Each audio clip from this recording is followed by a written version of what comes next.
Hello दोस्तों, welcome to Soham classes. दोस्तों मैं पीयूष आर्य आप सभी का हिंदी मीडियम के नंबर 1 चैनल सोहम क्लासेस में बहुत बहुत स्वागत करता हूं। तो मेरे प्यारे विद्यार्थियों, जिस तरीके से आप अपनी तैयारी को कर रहे हो स्ट्रॉन्ग, तो हम भी हो गए हैं तैयार की स्ट्रॉन्ग बना के रहेंगे। तो किस तरीके से आज हम पढ़ने वाले हैं syntax of non finites. Non finites होते क्या है, पहले इसको जानेंगे और कैसे सिंटेक्स को हमें करना है सही, यानी शब्दों के यानी पार्ट्स ऑफ स्पीच के एक एक वर्ड आप सही करते चल रहे हो एकदम स्ट्रांग। कहे तो पार्ट्स ऑफ स्पीच क्या होती है, एक इंग्लिश की जान होती है। अगर आप पार्ट्स ऑफ स्पीच के एक एक हिस्से को सही से नहीं पढ़े तो क्या पढ़े, इंग्लिश मजबूत क्यों होगा, तो होगा।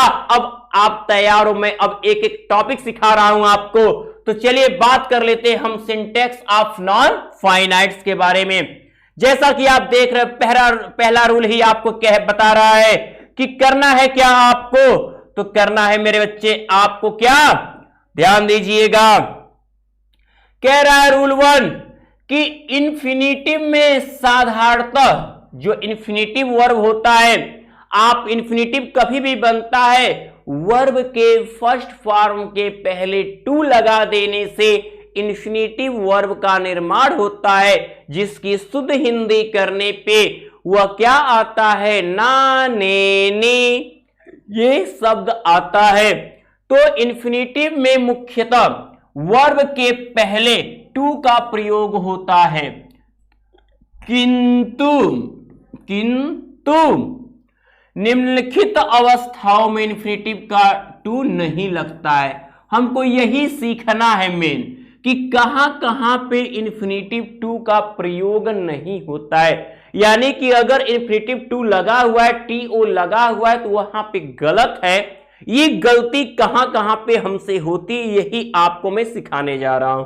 आप हर जगह टू लगाने की शौकीन हो जाते हो द की तरह, यही गलती आपको आप रोकनी है। क्या अभी अभी मैंने आपको कल के वीडियो में बताया था कि क्या कि आपको एक्सिलरी वर्ब में, ठीक है, कौन कौन से प्राइमरी और मोडाल्स आते हैं। तो अब इन्हीं प्राइमरी और मोडाल्स में किनके बाद टू नहीं लगाया जा सकता, तो एक्सिलरी और जैसे जितने मोडाल्स हैं उनमें से 13 में से shall, should, will, would, may, might, can, could, must, ठीक है। ये जो आपके 9 आपकी 13 में से एक्सिलरी दिख रही है, मोडाल्स एक्सिलरी, ठीक है, यानी मोडाल्स में जो 13 सहायक क्रियाएं होती उनमें की 9 सहायक क्रियाओं में के बाद कभी भी टू का प्रयोग नहीं होता है। अगर लिखा जा रहा है कि he must to do his duty, उसे अवश्य अपने कर्तव्यों को करना चाहिए, तो यहां पे मस्ट के साथ कभी भी टू नहीं लगेगा। ये क्या है, रॉन्ग है। ये पूरी तरह से क्या है, रॉन्ग है, एकदम गलत है, ठीक है। अब हम आगे बढ़े, यानी कोई भी इन सहायक क्रियाओं के बाद ना कैन टू, ना मे टू, ना माइट टू, ना ही मस्ट टू, ना ही कुड टू। टू आता है लिखा हुआ तुरंत हटा देना, एग्जाम में अगर ऐसा आ गया तुरंत हटाना। अब अगला कह रहा है कि और तथा यूज के बाद टू का प्रयोग होता है, ठीक है। देखिए ऑट का अर्थ क्या होता है, जब हम अपनी नैतिक कर्तव्यों की, हमें अपने देश की रक्षा करनी चाहिए, तो हम अगर लिखें तो अगर हम ऑट चाहिए के अर्थ में ऑट लगता है, हमारी आदत जो कभी खत्म, क्या कालांतर में आदत रही हो, वर्तमान में अब वो खत्म नगण्य हो गई हो, तो वहां पे यूट का प्रयोग करते हैं। तो जब चाहिए के अर्थ में नैतिकता की बात होती है, मोरालिटी की बात होती है, वहां ऑट टू का प्रयोग होता है। वी शुड, तो वहां शुड की क्या लिखोगे, हमें अपने देश की रक्षा करनी चाहिए, तो वी ऑट चाहिए के 3 अंग्रेजी होती है, हमारा शुड होता है एक चाहिए की अंग्रेजी, एक हमारा मस्ट होता है, ये अवश्य हो जाता है जरूरी के अर्थ में, शुड जो है जनरल अर्थ में एक होता है ऑट, इसके साथ टू लगाना जरूरी है। अगर ऑट लग रहा है तो टू यहां पे आना चाहिए। तो we ought to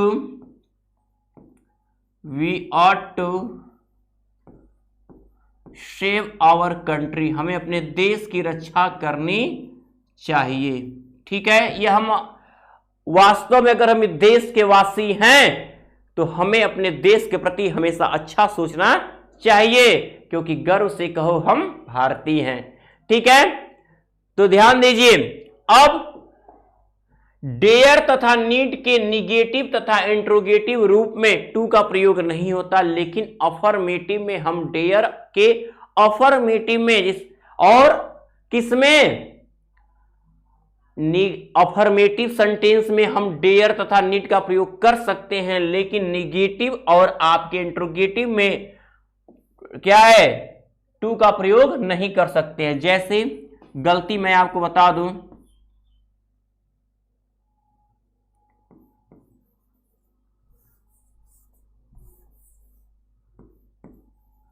he need not to go there, to go there। अब हम देख रहे हैं जो मोडाल्स हमारा नीड आया है उसे वहां जाने की जरूरत नहीं है, तो यहां पर नीड के साथ नॉट आया है, निगेटिव हो गया ये। जब ये निगेटिव हो गया तो इसके साथ टू नहीं आना चाहिए, तो आपका क्या हो जाएगा कि ही नीड नॉट गो देयर, ये टू यहां पे क्या हो जाएगा, गलत हो जाएगा। तो बस हमारा क्या रहेगा, ही नीड नॉट क्या गो देयर, उसे वहां जाने की आवश्यकता नहीं है। अब हम आगे बढ़े, देखिए यहां लिखा जा रहा है आपका स्पष्ट ही शब्दों में क्या कि ये देखिए हियर है HEAR, हियर यानी सुनना, सी देखना, मेक बनाना, फील महसूस करना, वॉच देखना, लेट डीड, ठीक है, बीड है ये देखिए, बी होल्ड आदि क्रियाओं के ऑब्जेक्ट के बाद अगर उनके बाद कोई ऑब्जेक्ट आता है तो टू का प्रयोग नहीं होता है। जैसे में he heard to me, वो मुझको सुना, ऑब्जेक्ट के साथ ये टू क्या है, गलत है आपका। he heard me, वो मुझे सुना। अब आगे बढ़े तो यहां पे आ गए हम कि यदि सेंटेंस में कई इन्फिनेटिव का प्रयोग होना हो तो वे एंड से जुड़े हो तो टू पहले इन्फिनेटिव के पहले ही प्रयोग करते हैं। टू का प्रयोग क्या होता है, बस पहले वाले के साथ होता है। स्पष्ट रूप से पढ़िए, यदि सेंटेंस में कई इन्फिनेटिव का प्रयोग हो तो वे एंड से जुड़े हों तो टू बस पहले इन्फिनेटिव के पहले ही प्रयोग करते हैं। ठीक है, जैसे हम कहें to say and do, to say and to do are different.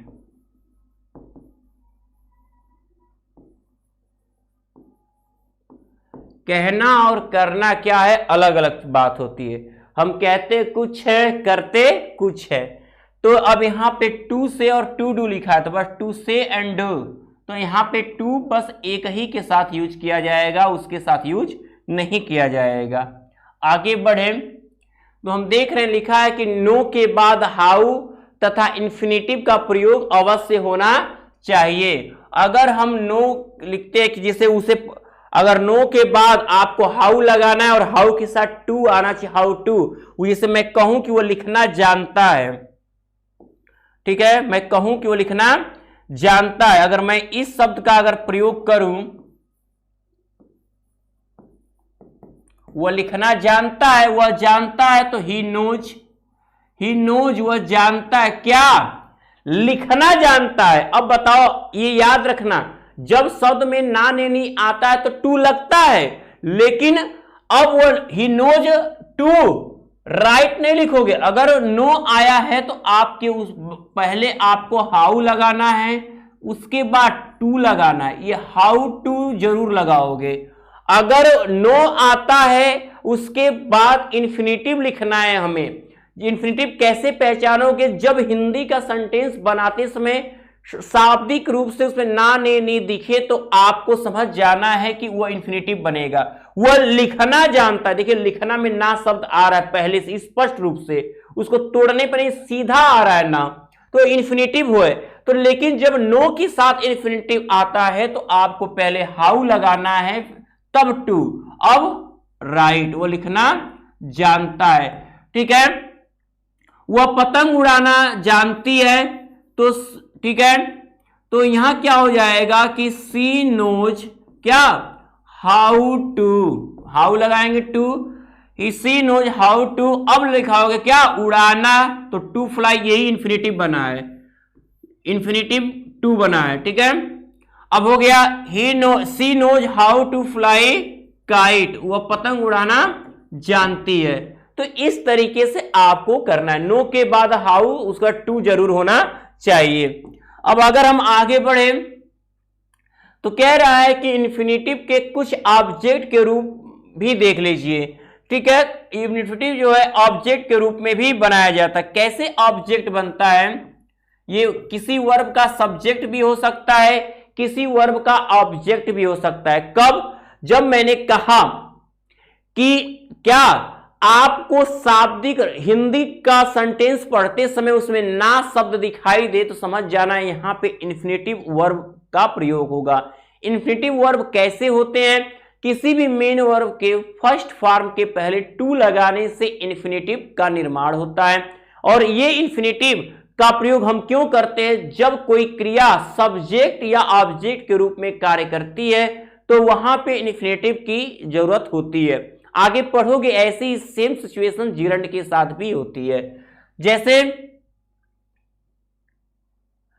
वह उससे मिलने गया, ठीक है, ही वेंट, वह गया मिलने, ना नेनी आया क्या करने, मिलने, तो ना नेनी जब सेंटेंस हम बोल रहे हैं उसी में ना नेनी आ रहा है। तो ही वेंट, वह गया मिलने, तो टू सी, सी का अर्थ होता है को देखने जाना, से मिलना, को देखना, तो he went to see him, वो उससे मिलने गया। ठीक है, तो यहां पे क्या है, ऑब्जेक्ट का कार्य कर रहा है। ओके, जिसे हम कहें कि कहना आसान है, सब्जेक्ट के रूप में भी हो सकता है। सब्जेक्ट के रूप में हम कैसे लिख सकते हैं, एज सब्जेक्ट, तो हम कहते हैं ना कहना आसान है, तो कहना ना आ रहा है तो टू से इज इजी, कहना आसान है, but to do is difficult, लेकिन करना क्या है, कठिन है। तो कहना आसान है, कहना यहां वर्ब के पहले है तो सब्जेक्ट है, तो जब ना आया तो इन्फिनेटिव बनाना है, लेकिन यहां पे इन्फिनेटिव सब्जेक्ट का कार्य कर रहा है। अभी मैंने आपको इसके पहले ऑब्जेक्ट को भी बताया। अब हम आ जाए, लेट के बाद इन्फिनेटिव का प्रयोग न हो तो एक्टिव वॉइस में होता है और न ही पैसिव वॉइस में। लेट के बाद इन्फिनेटिव का प्रयोग न हो तो एक्टिव वॉइस में होता। अगर लेट के बाद अगर टू नहीं लगा है, यहां देखिए थोड़ी सी मिस प्रिंट हुआ है ये, कि अगर प्रयोग हो, ठीक है, देखिए लेट के बाद इन्फिनेटिव का प्रयोग न हो तो एक्टिव वॉइस में, और हो तो पैसिव वॉइस में। क्या हो, न हो तो एक्टिव वॉइस, और अगर हो तो पैसिव वॉइस में। ठीक है, अब आगे बढ़ते हैं।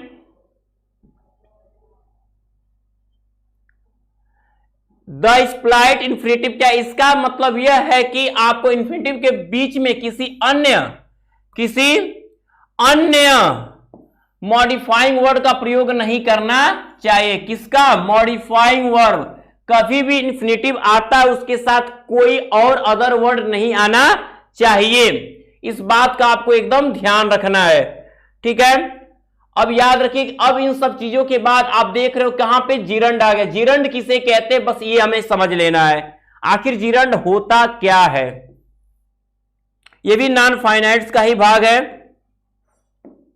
देखिए, जिरंड नाउन का कार्य करता है जैसे इन्फिनेटिव करता है। ठीक है, और इन्फिनेटिव कैसे बनता है, वर्ब के फर्स्ट फॉर्म के पहले टू लगाने से इन्फिनेटिव बनता है।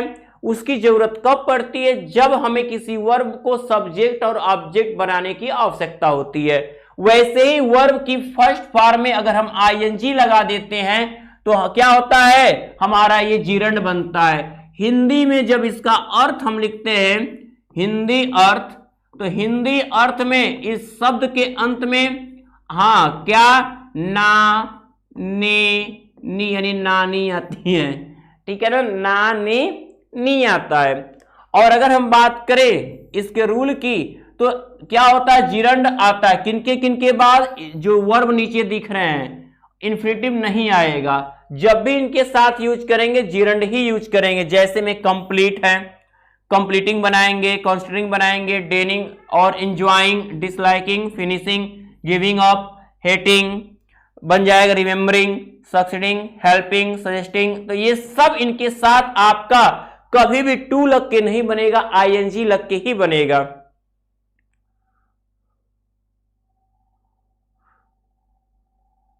जैसे में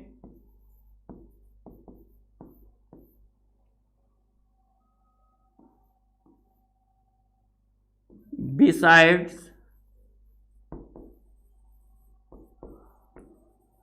completing, besides completing his work, अपने काम को खत्म करने के अलावा, वो अपने काम को खत्म करने के अलावा, ठीक है, he swept the room, swept the room, वह कमरे को साफ भी किया। आप क्या देख रहे हो? करने के अलावा ये आईएनजी लगा के बना। अक्सर जब जिरंड बनता है तो उसके साथ उसके पहले एक प्रीपोजिशन भी आ जाता है।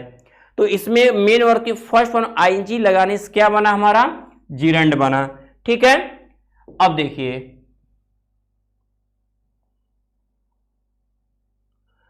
अब ये कह रहा है आपका कि निम्नलिखित वर्ब के बाद इन्फिनेटिव आता है जिरंड ने, इनके साथ आईएनजी वाला नहीं आएगा। इनके साथ जब भी आएगा तो टू लग के। वांट चाहना, विश रिफ्यूज मना करना, प्रॉमिस वादा करना, होप आशा करना, ऑफर प्रस्ताव देना, एक्सपर्ट डिसाइड, ठीक है, अटेम्प्टिंग और प्रिटेंड। इनके साथ जब भी आएगा तो क्या बन सकता है? आपका टू वांट हो सकता है, ठीक है, और आपका टू प्रॉमिस हो सकता है, प्रॉमिसिंग नहीं होगा, टू प्रॉमिस हो सकता है। ठीक है, इनके साथ जो ये वर्ब है इनके साथ केवल टू लगाया जा सकता है। इन्फिनेटिव के रूप में इनका हम प्रयोग कर सकते हैं, लेकिन जिरंड यानी कि वर्ब के फर्स्ट फॉर्म में आईएनजी लगा के इनको नहीं बनाया जा सकता। आगे बढ़ते हैं। कुछ ऐसे वर्ब, देखिए चीजों को बस सीखना है, गलती को बस एग्जाम में आपको टटोलना है, गलती का हो सके। जहां पे कह रहा आईएनजी नहीं लगाना है वहां आईएनजी लगा तो वही आपको कैच करना है। गलती क्या वहां सही करके आपको वहां टू लगा देना है। एकदम कंफर्म अर्थ एकदम वही निकलता है, लेकिन ध्यान देना है कि हम कर क्या रहे हैं। कुछ ऐसे वर्ब जिनके बाद जिरंड या इन्फिनेटिव कुछ भी प्रयोग किया जा सकता है, इनको हम जिरंड भी बना सकते हैं, इन्फिनेटिव। जैसे में लाइकिंग, हम learn, begin, continue, fear, intend, love, prefer, stop, trying, ठीक है, रिमेंबर, प्रपोज। ठीक है, तो हम इसको टू लाइक भी लिख सकते हैं। अगर हम टू लाइक लिखते हैं तो ये हमारा क्या कहलाता है? इन्फिनेटिव होगा। तब पसंद करना, ये इन्फिनेटिव वर्ब कहलाएगा। ठीक है, अगर हम इसको लाइकिंग लिखते हैं, इसी शब्द के अंत में आईएनजी जोड़ देते हैं तो ये हमारा जिरंड कहलाएगा। ठीक है, इसका भी अर्थ आएगा पसंद करना। इसमें भी वही सेंस होगा, इसमें भी वही सेंस होगा, क्या? पसंद करना ही होगा।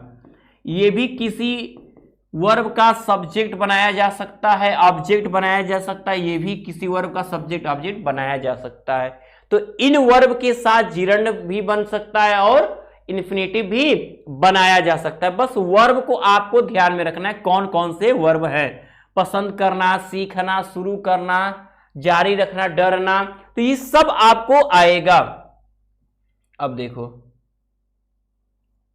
तो इनको अब आप करोगे क्या? अब इनको आपको जितना हो सके तैयार कर जाओगे। अब इसमें कहीं पर भी आपको कुछ कमी रह गई हो कि नहीं सर हमको ये टॉपिक समझ में नहीं आया है, मेरे प्यारे बच्चों मैं रोज कहता हूं लेकिन देखने को नहीं मिलता है, कमेंट बॉक्स में कमेंट करिए सर इस टॉपिक का मतलब क्या हुआ, नहीं समझ में आया। अगर आ जाता है तो भी लिखिए सर हमें तो एक एक लाइन समझ में आ गया, ताकि मैं समझूं कि हाँ मेरे स्टूडेंट ने एकदम सही समझा, मेरी मेहनत साकार हो रही है। ये सारी मेहनत बस आप लोगों के लिए की जा रही है। जितना आप अच्छा सीखोगे और आगे बढ़ोगे खुशी हमारी उतनी ही चारगुनी होती जाएगी। और मैं कह रहा हूं कि जो एग्जाम से रिलेटेड मैं बार बार आपको यही कह रहा हूं कि जो प्रैक्टिस सेट मैंने तैयार किया हुआ है, आप 799 रुपए का क्या सौर्य बैच ज्वाइन करिए और आपको पूरे नोट्स मिलेंगे लगातार। आपके अभी फटाफट आप उसमें देखोगे कि पूरा सबमिशन होता जा रहा है नोट्स का और आपकी तैयारी पुख्ता हो जाएगी। तो ये जल्द से जल्द जुड़े आप हमारे शुभम क्लासेस के सौर्य बैच से। और इसके पहले आप कर दीजिए इस वीडियो को लाइक और ज्यादा से ज्यादा शेयर कर दीजिए। और अभी भी यदि आपने हमारे शुभम क्लासेस के चैनल को सब्सक्राइब नहीं किया है तो इसे सब्सक्राइब कर ले और बेल आइकन जरूर प्रेस कर ले। तब तक के लिए गुड लक।